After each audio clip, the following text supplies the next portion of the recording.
Hey everyone, I'm Diana Davison, an advocate for the falsely accused and wrongfully convicted. The Me Too movement, which has shredded the lives of hundreds, if not thousands of people, took a hard hit in the form of Asia Argento, one of the most vocal champions of the Me Too movement who, as it turns out, almost from the beginning, was paying off a young man so he wouldn't publicly accuse her of rape while she was busy pointing her finger at everyone in Cannes. The accusation came from actor and musician Jimmy Bennett, who played Asia's son in a film when he was about 7 years old. 10 years later, while still calling each other Mama and My Son, Argento had sex with Bennett when he was 17 years old. Now, Asia denied that they had sex, even though the New York Times, who broke the story, made it clear that the journalist had seen a picture of the two in bed together. Then, of course, the picture surfaced, along with text messages alleged to be between Argento and a friend. I'm going to say former friend, where she admits to the encounter. Asia Argento seems to have done everything wrong. She originally responded to the allegations by lying and saying that they didn't have sex, then moves to claiming that Bennett was a horny kid and had jumped her while she'd been sort of frozen, then blaming her dead boyfriend, Anthony Bourdain, for the decision to pay a settlement to Bennett. When Bourdain committed suicide a few months ago, a lot of questions were raised as to whether or not Asia had antagonized Bourdain into the act.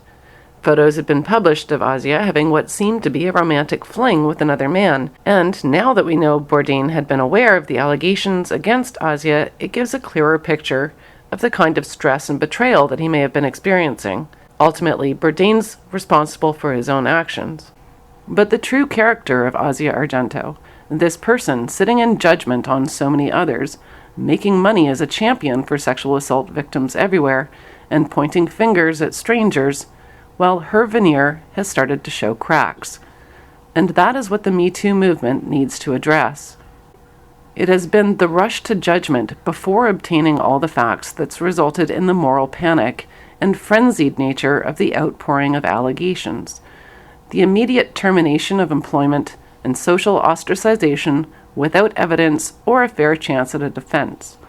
The demand that we believe without question and not concern ourselves with who we are being asked to believe is part of the problem. Having a clear picture of who the actors are in the narrative is essential to understanding the narrative and assessing credibility. While I often take the position that the courts are the proper venue to discover facts, there are disadvantages to both sides in all venues when it comes to the deeply personal and usually private issue of how people manage their own sexuality. In court, there are limits on what can be presented as evidence, barring anything connected to prior sexual history, for the reasonable purpose of avoiding slut-shaming to indicate that a man or woman would be more likely to consent. In the court of public opinion, growing evidence that Asia used her sexuality for personal and professional gain is having significant impact on her credibility. In court, a jury would likely not be permitted to hear that background. Reasonably, we turn to people who know Asia to help us determine credibility.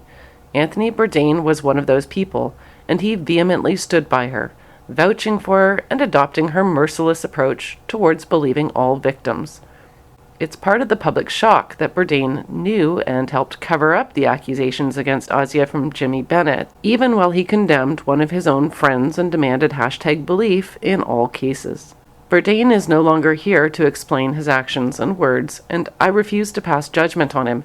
For the same reason, I reject allowing Asia Argento to use a dead man as a shield. We could turn to French director and novelist Catherine Bralette, who at the beginning of the year denounced Asia, saying that, having worked with her, she doesn't believe Asia's claim of victimhood at all. But it's clear that Breillat dislikes Asia on a personal level, and it's not fair to let someone who hates her be the one to tell us who Asia really is.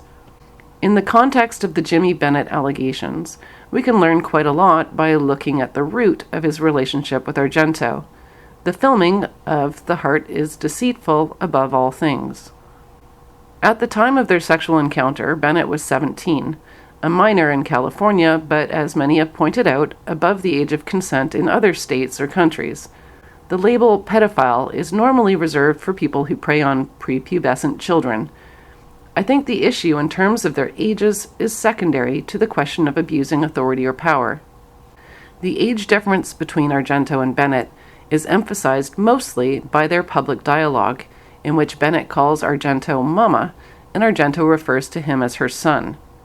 While Argento's texts claim that she didn't know how old Bennett was, there have been tweets where Argento says she wishes she could be at all his birthdays, and as her lies accumulate, her credibility is increasingly reduced.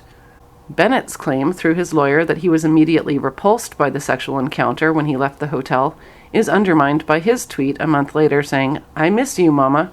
And it's possible that, as Asia is alleged to have said in her text messages, that he started sending her unsolicited nude photos for years. That would lend to the idea that what happened was a sexual encounter where Asia tossed him aside afterwards without giving Bennett any closure, and that seems to be a recurring theme with Asia Argento. A documentary called Author, the J.T. LeRoy story, is airing on A&E, which walks us through the fascinating scandal behind the books of a fictional author who wrote the book Argento's film was based on. I urge everyone to watch the documentary both for background on Asia Argento and because Laura Elbert, the true author, is an artistic genius. That is too big a story to get into in this video, but the short summary of Argento's role is that she entered into a sexual relationship with the woman who wore the costume of the fictional young male author, and then callously broke her heart after the film was produced.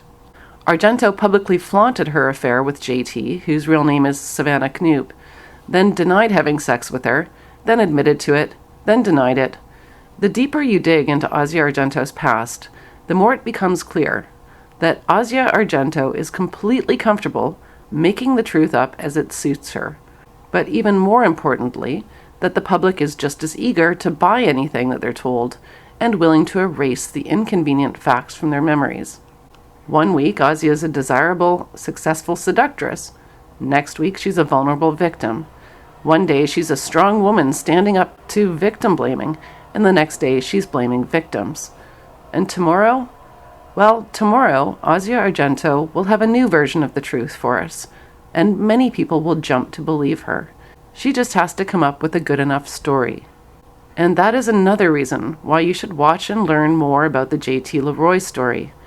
It's a journey through the world of celebrity and fiction, the partnership between the audience and the storyteller, and it poses a difficult question. When a movie is finished, even though we know the story is not true when we walk in, should we blame the author for telling us a lie that we wanted to believe? Isn't that the point of good storytelling? But when the characters in the story are real people, the role of the audience becomes so much more important.